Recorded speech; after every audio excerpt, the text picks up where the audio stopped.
Hey there, friends. Welcome back to, well, not back. Welcome to a Legally on America live stream, but welcome back to the channel. Of course, the one and only Truth Pimp. You guys know that. I felt like this needed to be a live stream today for a couple of reasons. One, I don't need, but I really want you guys' feedback. There's a lot going on, a lot of stuff that has happened over the last several weeks since all of this got kicked off. Gosh, 2 months ago, we started talking about all this. I mean, it's been a moving target from day one. And I felt like I needed to put something out there. Also, I have a lot of different things to show. And I felt like this would have been too long of a video to just put out. And I don't know you guys' feelings on long videos. My videos, I know, always tend to be kind of long. And I know some people complain about videos too long. I spent too much time here. Some people say you should respect our time and only do a 5-minute video. Look, I'm a nerd. I like to research stuff. I can't research stuff and put out 5-minute videos. I'm not built like that. I don't compartmentalize stuff quick enough in a video to be able to disseminate that kind of information in a 5-minute block.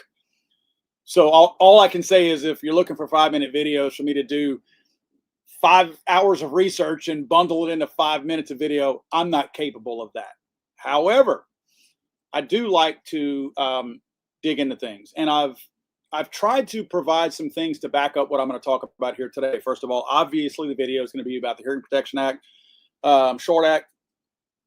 At a very high level, let me just say, as you guys already know and you already see, Senate ekes out late night win on Trump's big, beautiful bill. This happened in the night.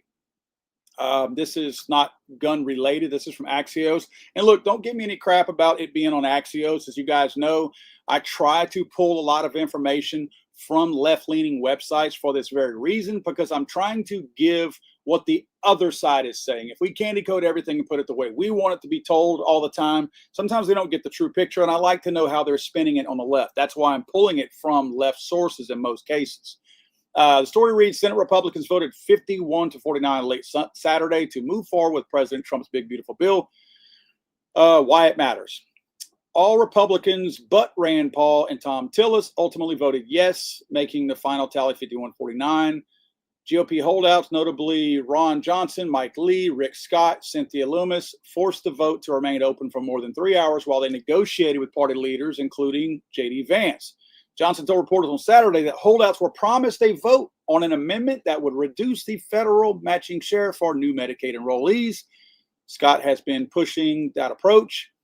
What to watch. Democrats are forcing this entire 940-page bill to be read. Of course, that took place over Saturday.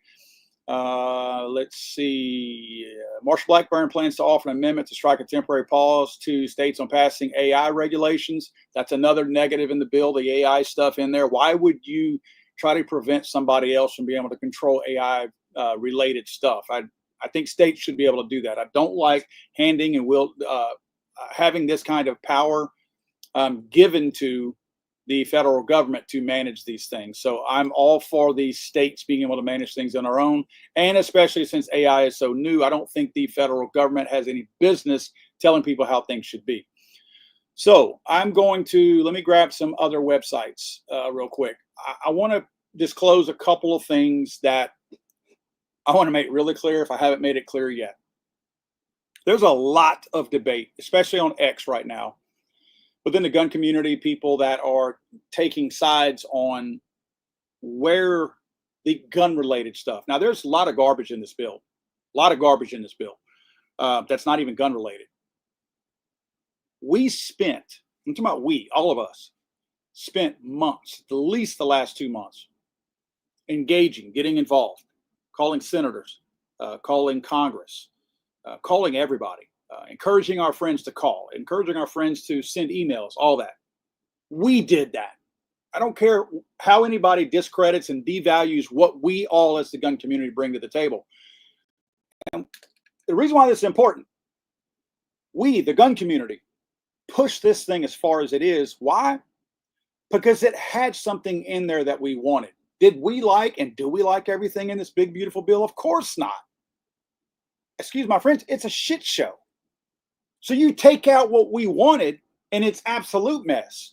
We were just tolerant of some of the garbage in there because we were actually accomplishing something from a Second Amendment standpoint that we had not seen in decades, in a very long time, right? Now they take the things out that we want and expect us to be happy with the rest of the bill. The crap that we already didn't support. We were already non-supportive of that. We just went along with it. Like, well, I jotted some things down. Where are some of the things that I put? Well, off the top of my head, welfare for illegal aliens. Well, I don't know why my camera's cutting my head off. Sorry. Welfare for illegal aliens. Do you guys support that? I don't. I'm not trying to give free meals to people illegally entering this country. So no, that's one thing that I don't want. Guess what's in there? Not the NFA being stripped. Welfare for illegal aliens. Got put back in there. Awesome, right? That's killer. How does that make our country any safer or any better? It doesn't. What was the other thing that really pissed me off? And I can't believe that I can't remember what the other thing was. There were three things that I had a real case of the red ass on. I'll remember whatever it is along the way. I'm angry that I don't remember. There were two for sure. Three that I was upset. Anyway, long story short, if you don't know it already, what they passed, the version of what we wanted that made it through the Senate's bill, that now, again, there's a lot of things that have to take place, but obviously, if it leaves the Senate, it's going to have to go back to the House because things have changed in it. Remember the Senate parliamentarian that we talked about last week, all right? That person who is an unelected official that Harry Reid put in power that was during the Obama administration, big time partisan. They can look, you can use the word nonpartisan all you want.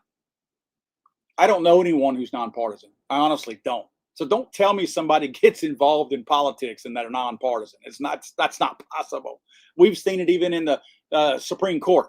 Those justices are all partisan, right? They pretend to not be, but they are. So we have a partisan Senate parliamentarian who is making decisions that's overruling everything that the House and the Senate want in the bill.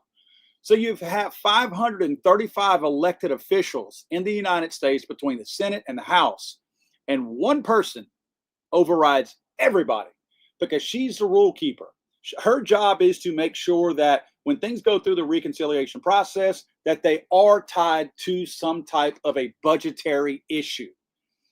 So one thing might qualify, one thing might not qualify based on how the interaction is with money. She determines that. She's kind of the scorekeeper, the rule keeper, if you will. She's the one who has determined that taking these items off the NFA and stripping them all together, even though they're called a tax stamp stamp's not a tax. Yeah, make that make sense. More on that in a second. So she's determined that. So what they've decided to do is what they think is a compromise, because they think we're a bunch of stupid hillbillies, is that, hey, these dummies, because they all live in single wide trailers where the floor's falling out, they're so stupid and eager just to not have to spend money. Let's keep the regulation part in there with the NFA and just make it zero it out. So the dumb hillbillies will be okay with it. We're the dumb hillbillies, right? They really think that we're going to be okay with that. You know, I've said this on 4 or 5 videos that you guys have seen of mine in the past. It was never about the $200. I'm not trying to act all high and mighty like I got a bunch of money. Do I want to spend $200 bucks? Hell no. But it was never about that. It was about the illegal registration that they had if I wanted a short barrel rifle, short barrel shotgun, or a suppressor. It's always been about that. And I'm sure most of you feel the same way. So now you're going to tell me that you're going to charge me nothing for me to register my guns and my suppressors. That's essentially what this, quote, compromise is. Guess what, Paul? We're doing you a favor. Now we're not going to charge you to infringe upon your rights. And I'm supposed to thank you for that? Look at the sentence you just told me. I'm going to infringe upon you for free now. What's the difference? The result is the same. You're infringing upon me. They're creating a registration of all these items that have no reason to be on there, but now they think we're dumb, we're stupid, because paying zero will make us happy about it.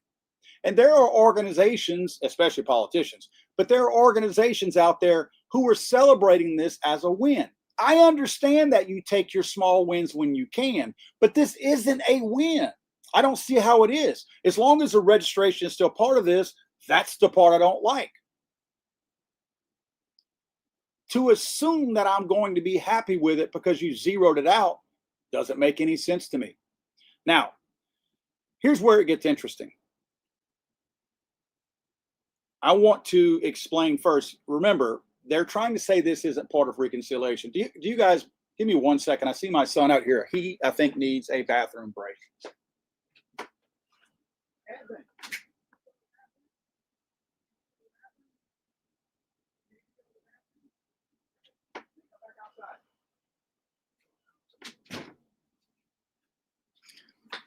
Sorry about that, guys. My son sits out by the pool when I'm in my studio, so I'm overlooking the whole backyard, and I see him fidgeting. Let's just say that. My son has special needs, if you guys don't know. So I see him fidgeting out there, so I just assumed he had to go to the restroom. So my apologies.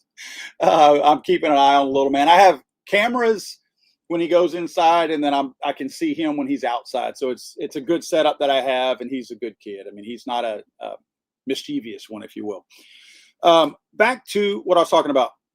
Okay, they determine, the Senate parliamentarian, that person thinks this is not reconciliation related because it's not a tax, even though you literally have a tax stamp that says tax stamp. It's called a tax stamp, and it has $200 with a dollar sign written on it, which implies money, right? So the whole reason why that sticks in my craw so badly is this. Let me show you this. Give me 1 second to swap my screen over.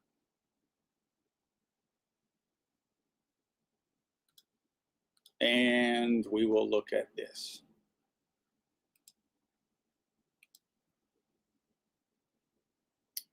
Where is it? There it is. Okay. So this is what I'm going to refer to, and you can read along. I may zoom in on that just to make sure that we can all read it. The power to tax, the Second Amendment, and the search for which gangster weapons to tax, right? See if I can do this. It might be a little too big. Is that good? You guys can see that? Just want you to be able to read along if you want to. Okay.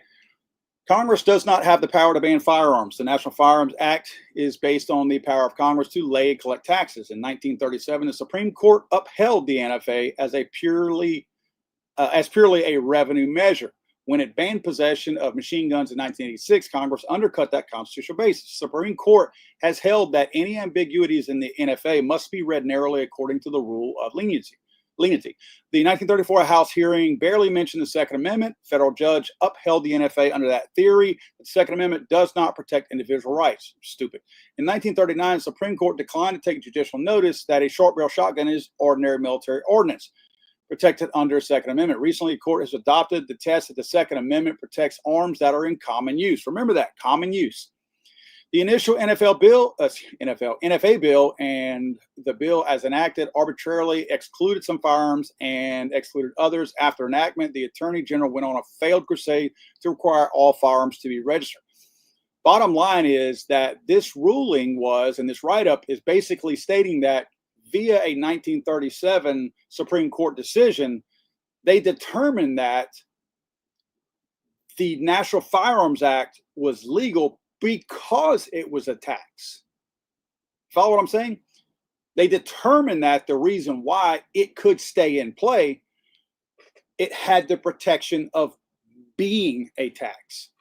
So I don't need anyone from the Senate parliamentarian office telling me that it's not a tax, because an organization or a group, meaning the Supreme Court, that outranks her tremendously because it is one of the third branches of our federal government, has already ruled that she is wrong. So it's a tax, and it's on record as being a tax. You might be thinking, well, how come somebody hasn't overruled her? That's awesome. Let me explain to you who can overrule her. John Thune's not going to do anything. John Thune is, I don't know why my camera keeps doing that. What it's seeing that it wants to follow. It's like got this mind of its own. John Thune, Senate Majority Leader right now.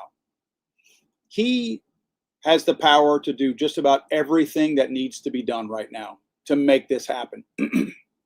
He could Fire her. The biggest thing is he could ignore her. The Senate parliamentarian's job is not a binding job. She doesn't have an actual role in legislation or anything like that. Her role is simply to correct somebody with information. She's kind of like, the best way I can describe it, she's a human encyclopedia for members of the Senate. You got questions about whether or not this is reconciliation based? Go ask her. If somebody puts bad information in encyclopedia, you don't read that and make it law. You determine that what you just read was wrong and you ignore it, right? We have determined that the Senate parliamentarian is wrong. So ignore her. Screw her. There's literally no repercussions. None. You can tell her to pound sand if you want to. John Thune could walk up to her, grab his nuts, and say, here's your reconciliation. He could absolutely do that. And there's nothing she could do. Maybe an HR complaint. But there's nothing that she can do. There's no repercussions. John Thune could tell her to go take a flying F on the horse she rode in on. And it wouldn't matter. Because you can ignore her. You can override her. You do not have to follow what she's doing. Now, since we know John Thune ain't going to do that, guess who else can? J.D. Vance. Where you at, J.D.? J.D. Vance could solve all this. He could swoop in. He could make John Thune, with pressure, fire the parliamentarian, right? But he could go in there as the president of the Senate, I'm talking about J.D. Vance, and overrule her and say, screw her. We're gonna do it our way. Don't follow her lead. So like I said the other day, I do believe that Senate Republicans are choosing to follow the Senate parliamentarians' lead. In other words, they don't want what we want. But it's easy for them to sit back and cross their arms and go, oh, it's not my fault. It's a Senate parliamentarian. When they could be going to Thune or Vance and telling Thune and Vance, tell that broad that we're not going to listen to her. She can pack her crap and go home. We don't need you today. We're done with you. Yeah, we're good. Bye. Extend your lunch break a little bit, something. But we don't need you here because we're not going to listen to you on this. But they're choosing not to do that. This is a choice. I have a guy mad at me right now in my comment section on one of my other videos. This isn't the Senate's choice. No, the Senate didn't make this happen. But the Senate has rules that they can implement and things that they can do to bypass the Senate parliamentarian, and they're not doing that. So whose fault is that? Whoever is in the Senate. They need to put pressure on Thune and Vance to do that. It's not my job to do that. We're doing that because we're making phone calls, but your senators should be pressuring Thune and Vance to do these things and say, put the full wording of the NFA back in this thing, or we're not touching it. Because again, you took out what we wanted. And make no mistake, and I know this, we pushed this across the finish line. I'm talking about the gun community, you guys and us. Had we not made such a strong push, none of this other garbage would have made it across the finish line. We did this. And again, now they pull our stuff out. What's some of my other notes? This is one of the things that, okay, I truly look at everything in terms of who has the power now, who's going to have the power later, because it ain't going to be Trump in there forever. In fact, if they don't fix this, J.D. Vance ain't going to win. And midterms are going to be a bloodbath in 2 years. But I can promise you, J.D. Vance, your hopes of being in the White House are done. If you go look at the comment section of my videos over the last few days, and I agree with them, people are wholeheartedly stating, I'm never going to vote again, and I will certainly never vote for another Republican. And you know what? They're right up to a certain degree. We know what the Democrats are going to do. If you have a Democrat over your area, then you know what they're always going to do. They're liars, but they lie about dumb stuff, right? They don't lie to their constituents as far as we're pro-gun and then do the opposite, right? When have you ever heard a Democrat tell a constituent, hey, I'm going to try to regain some of your rights, and then they didn't follow up. No, they tell you to your face, I'm trying to ban stuff. I'm not voting for that either. I'm just saying, I'm not going to vote for the person running against them because I've been voting for the person running against them, and they're not standing firm on what I want and what I believe in. These people could do more, and they're not doing it. But if you let this go like it is, and remember, Republican White House, Republican House, Republican Senate, they control everything right now. They can't do anything. They're not doing anything with the power that they have. And this ain't going to last long. Midterms, again, are likely to be a bloodbath. So they won't be able to get anything done in a year and a half. This is the time to do it.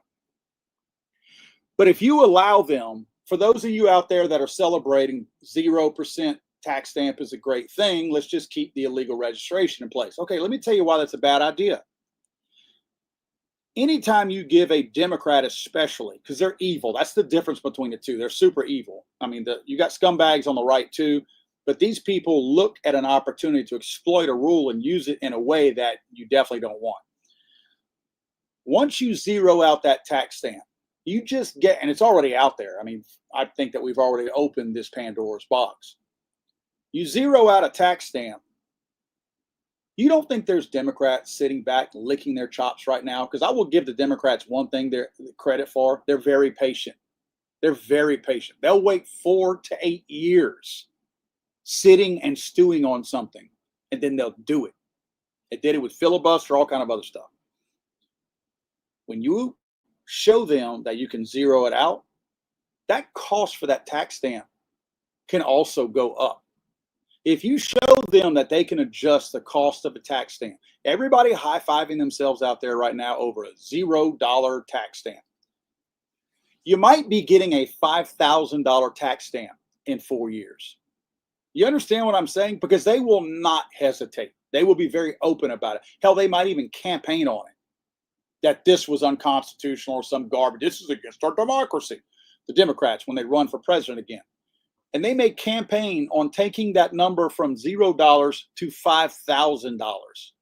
So you may never be able to afford anything again. In fact, they might use the language of the NFA being implemented as a tax in 1934 and apply the cost of living and what the true dollar amount would have been in 2025, 2026, whatever the time the election is, and say this is what the amount of a tax stamp should cost us today based on inflation and the cost of living and everything else being piled on top of that from 1934. Oh, by the way, this is the dollar amount. If it was originally intended at 200 in 1934, then it should be this in 2026.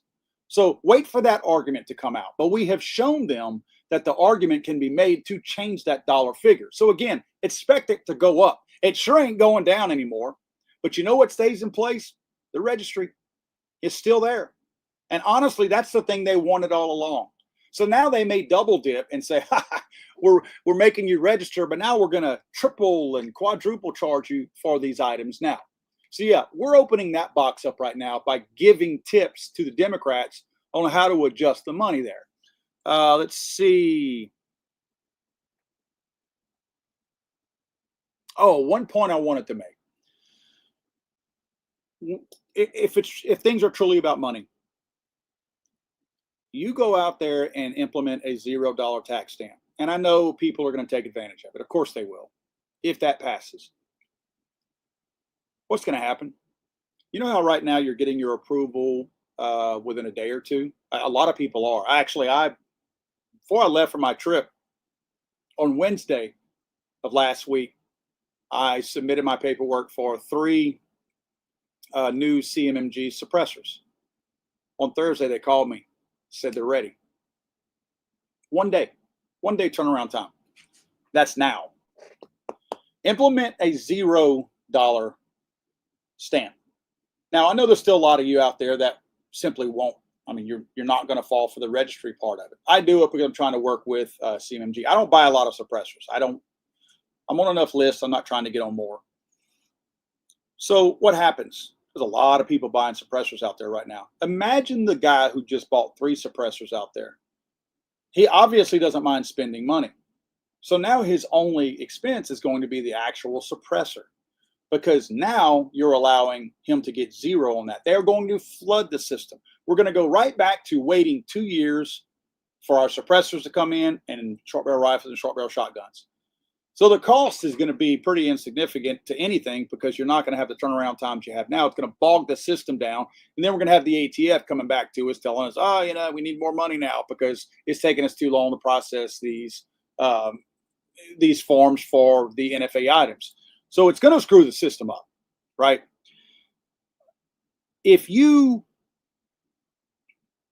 How can I explain this? If the system is flooded, what happens is, this is going to sound like a plus, but it's not. This is where I think Democrats will take this. And this is the biggest fear I have with the $0 being on there and still being on the registry. If we flood the system with all of these suppressors and SBRs and short barrel shotguns, short barrel rifles, if suddenly the system gets flooded and there's tons out there, that means they're now in what? Common use, right? Sounds like a good thing, doesn't it? I mean, if we can make everything out there common use, then that's awesome, right? Because now Supreme Court can rule that it's common use. You can't infringe upon them. They're infringing upon them already. So now what if they suddenly say, if you have all of these NFA items that are now in common use, what's going to happen? You're going to start seeing more of them being used in crimes. I mean, we just will. Not because it's the tool of choice, but because they're being proliferated out there in mass numbers. So eventually, a short barrel rifle, a short barrel shotgun, or suppressor will wind up at a crime scene. I mean, we just know that it will. Just the numbers lay that out. What has the left and the gun control movement always been after? Let me bring up my next slide and I'll show you.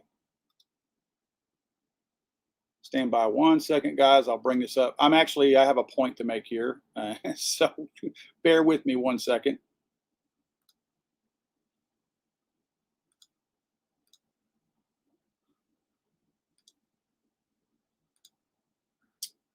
All right. So this right here, and this is the only place I could find the wording for this that I was looking for. This is actually from Wikipedia. I know that's not the most reliable source out there, but it does state facts in here.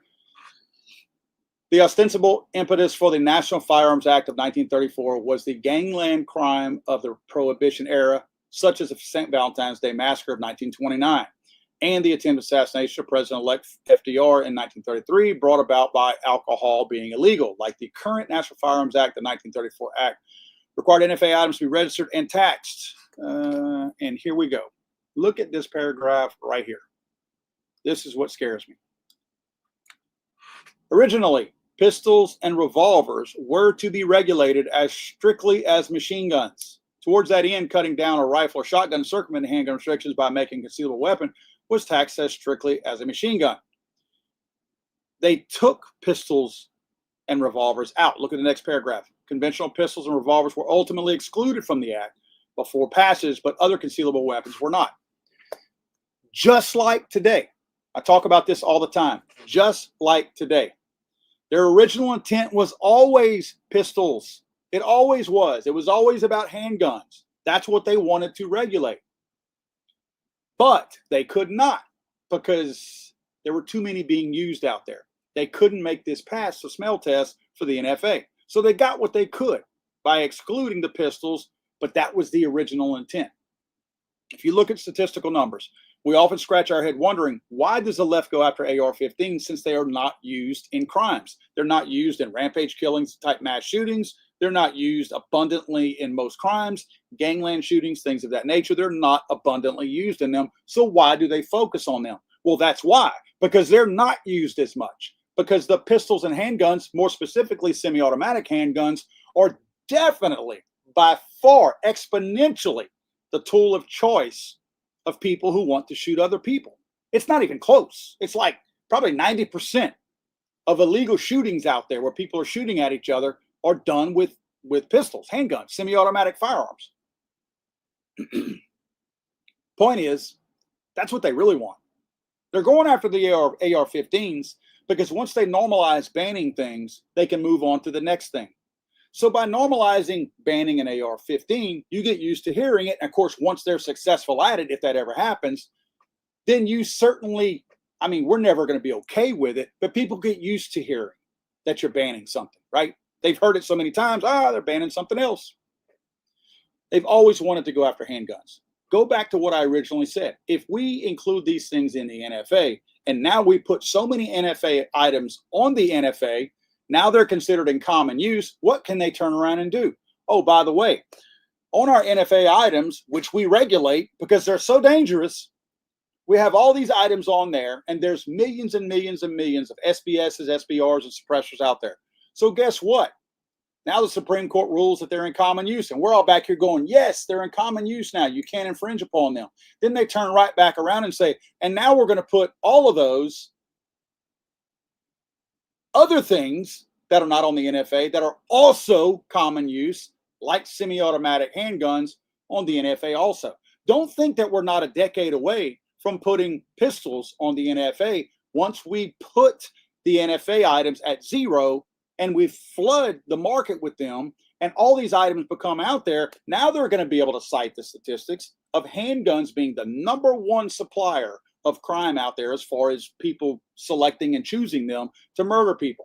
Now they can say, you see all these items on the NFA, we regulate those because they're so dangerous. Now look, we have another common use item, just like all the ones on the NFA, that we're also going to put on there now. Why? For public safety. That's what they've always been after. Again, since at least 1934, but they've always wanted handguns and pistols. This could be a backdoor way for them to eventually get there. I know it's not going to happen next term. I know that. I'm not that naive. But again, as I stated earlier, they are patient. They will wait this out. It may be your kids, maybe your grandkids, think they'll move faster than that. But if we allow things like this to happen, at some point, they start to use these things that we believe and that we start to think are victories against us. And we naively just follow along because we thought it was a victory all along. This is not a victory. It is not a victory. Let me look at some other things that I had on my website.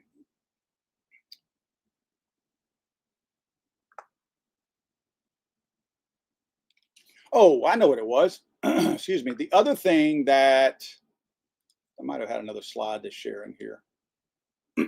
The other thing that I wanted to mention was I mentioned the welfare for illegal aliens, right? The other thing that I have a real problem with, in fact, coincidentally, is why I got kicked out of GunCon, is the gender mutilation. They put that back in the bill. Remember, there was a little bit of kind of side debate. Again, this is where we get distracted just looking at the gun things and we lose track of some of the things that are actually happening. They put that back in there. They put funding of gender mutilation for children back into this big, beautiful bill. So again, if we sit back and celebrate that zero is a win for us, even though it's still regulated, we have to realize we're also supporting gender mutilation and welfare for illegal immigrants. You take the NFA restriction and leave it in there, there's nothing in the bill for me. Like there's nothing I support. It's a garbage bill from front to back. And again, they used us to push this over the finish line. I don't think the Republicans are smart enough because I think they're inherently stupid when they do a lot of these things. But if they were smart enough to know, use the gun community to help push these 2A amendments that are in the bill over the finish line, because along with it, we're going to get all the other crap with it. If they were smart enough to do that, that's some smart stuff, but that's some shady stuff. That's some evil, shady crap right there. But we did it. We got it here. It was us that did this. We made this thing become successful. We pushed it through the House. We demanded these things. They appeased us by keeping it in there, got it to the Senate, and let one unelected person, the Senate parliamentarian, tell us, nope, you can't have it. Talk about pulling the rug out from under your feet. I'm going to show you what Gun Owners of America has put out. Gun Owners of America has put out. Gun Owners of America has put out. let's see where it is. This is their X page. Okay, so this is what they're talking about. Let me get the full page because I think you need to see this whole thing a little bit bigger. All right, let's go through this. There's a lot of good, well-worded stuff in here. GOA is doing everything in our power. I don't want to do that. Let's go down here. GO is fighting the parliamentarians' ruling. Elizabeth McDonald, that's the parliamentarian, should be fired. If John Thune would not fire her, her non-binding advice should be ignored. There we go. And overruled by Senate President J.D. Vance or President Pro Tempore Chuck Grassley. And I wasn't aware that Chuck Grassley actually had a role in this, but this is interesting. GOA is pressing for both of these strategies in the Senate and all through this week. We have been rallying the grassroots with alerts, urging gun owners. In the interim, while the parliamentarians' outrageous ruling stands, we are also using the Senate rules to gut the NFA as much as possible. Going to talk about the zero. Now, this is where there's some debate online. Let's see. Gun owners will remember that when the fight was in the House, we demanded that representatives go further than just reducing the tax to zero. We worked for a drastic gutting of the NFA, and we were successful, which we were. That bill went to the Senate. The only thing it lacked was the Short Act. It had the full gutting of suppressors off of the NFA in there. The Short Act was actually added later on in the Senate and then removed as far as the full removal of it, right? Now they're removing the money, just not the registration. Let me come down here. They talk about Crenshaw's. I'm not going through the Crenshaw stuff. They talk about how Crenshaw did something with the gender mutilation. I'm not going to go through his process because to me it's unrelated to the gun bill stuff. If the parliamentarian finds a $0 tax for suppressor and short barrel firearms to be compliant with the Byrd rule, which happened, then Senator Schumer will have lost all of his leverage. He can object to the provision, but he would need 60 votes to get the NFA tax repeal stricken from the bill. So at this point, this is plan A or plan B, depending on what the Senate parliamentarian wants to do. Now, Senate parliamentarian will go far. I'm telling you right now, will approve of and go for that $0 tax on NFA items because she is partisan, regardless of what she tells you. And she knows that the registration was the goal all along. The money was not. Look, guys, if the money was ever an issue, the $200, it wouldn't be $200 today. If it was ever about funding something, they would have raised that $200 every year according to whatever inflation or everything else was. They haven't raised it because it was never about the money. And you can see that here. The fight is for the registration, not the money. It's really not. Let's see. What else do we have down here? Aiden posted something also. I'm going to do this. I don't want to keep you guys on here. I felt like this was interesting that we needed to talk about this. Because, for one, again, it's too long of a video to just put out there as a regular video. Had too much to say, and I'm kind of flying by the seat of my pants on this. I think the pressure that we have to put on now, and since I'm doing this live, I don't have the number, but if you will stand by while I talk, I will get it. I think there's one person who can fix this. Let me see. J.D. Vance, Vice President. I'm not saying he will. I don't want anybody saying, oh, you're expecting him to save the day. No, I'm not. I want to give you a number to call his office and hammer them and say that J.D. Vance needs to get involved in this. God damn, I can't. Here it is. What in the world is that even? I don't even know what that is. It's funny that I can't even seem to pull up Google of all things. Here we go. Google.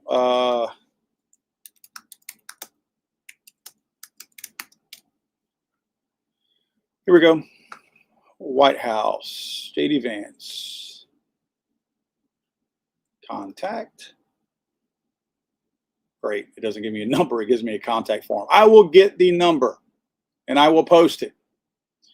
I'll post it in the comment section down below. I'll post it in a pinned comment down below that I'll pin to the top so that you can contact them. But I think that at this point, John Thune, we know where he stands. We've always known where John Thune stood. He's a lapdog. He ain't on our side. He never has been. He's not going to start being. So I think we have to go beyond that. John Thune could do a lot. He's choosing not to. J.D. Vance needs to be told this. I'm not going to tell you what to tell him, but I'm going to tell you what to include. If you let J.D. Vance's office know, you need to encourage him to fire the Senate parliamentarian, or what I think he needs to do is just tell the Senate, overrule her, ignore her, act like she's not even there. Do what y'all want to do. They don't need the Senate parliamentarians' approval to make this happen with the full text of the NFA being stripped in the Senate bill. They don't need that. I think they're voting on it tonight or something like that. Today, I might be voting on it right now. So they can do that. But if you stress to J.D. Vance that if you get directly involved, we as gun owners have a very good memory.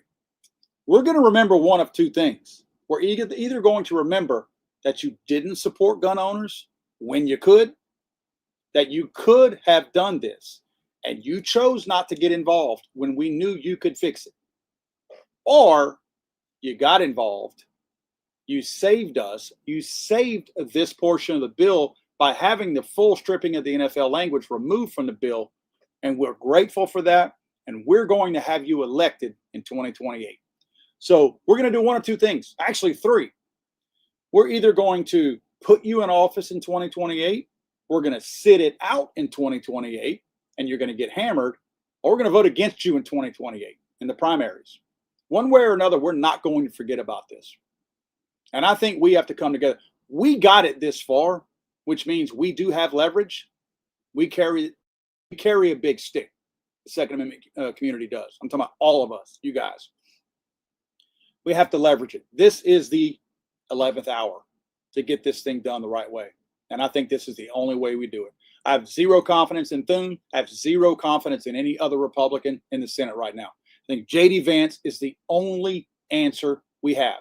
That's my opinion, but I'm sticking with it. I've made my calls, and I am going to continue hitting up J.D. Vance's office. Again, I've got the number in the house, but I'm going to post it here in a second when I get off this video. I'll post it in the comment section down below. I'll pin that comment so you can go look for it. I'll also put it in the description down below. Please, guys, please. We have gotten this close. We're so close to getting this, and I do believe we can get it. If J.D. Vance knows, he didn't agree to be vice president because he doesn't want to be president. He agreed to be vice president because he thought it was the natural next step to become president in only 4 years. He wants this, the presidency. If we can convince him, we know we got you this far, we can get you there also if you want it. But you got to do a little something for us. Thanks, guys. I appreciate all of you. I have not been able to read any of your comments. As you guys noticed, cool little function that StreamYard now allows us to do is put the comments on screen also as they scroll. I like that. I'm going to see if I can't make it take up the whole side of the page. But I do like that because I usually enjoy the interaction with the comment section. I'm doing all this by myself today, so I just haven't had a time to dedicate to looking at the comments. I apologize for that. But I do appreciate you guys being on here and always following through, watching the videos. And guys, look, please share this video. I know it's long, but there's some key points that I make throughout the video, especially at the beginning, that would be helpful for your friends and family members to help us out to get this word out. If nothing else, share the Senate number, the number for J.D. Vance with them. But if they're needing some background as to why, have them watch the video. I think this is probably going to take place today. So I do think this is the time that we have to go through this. So thank you guys so very much. I appreciate you always being here. And I will be back tomorrow with another video, possibly talking about this one way or the other. Thank you, guys.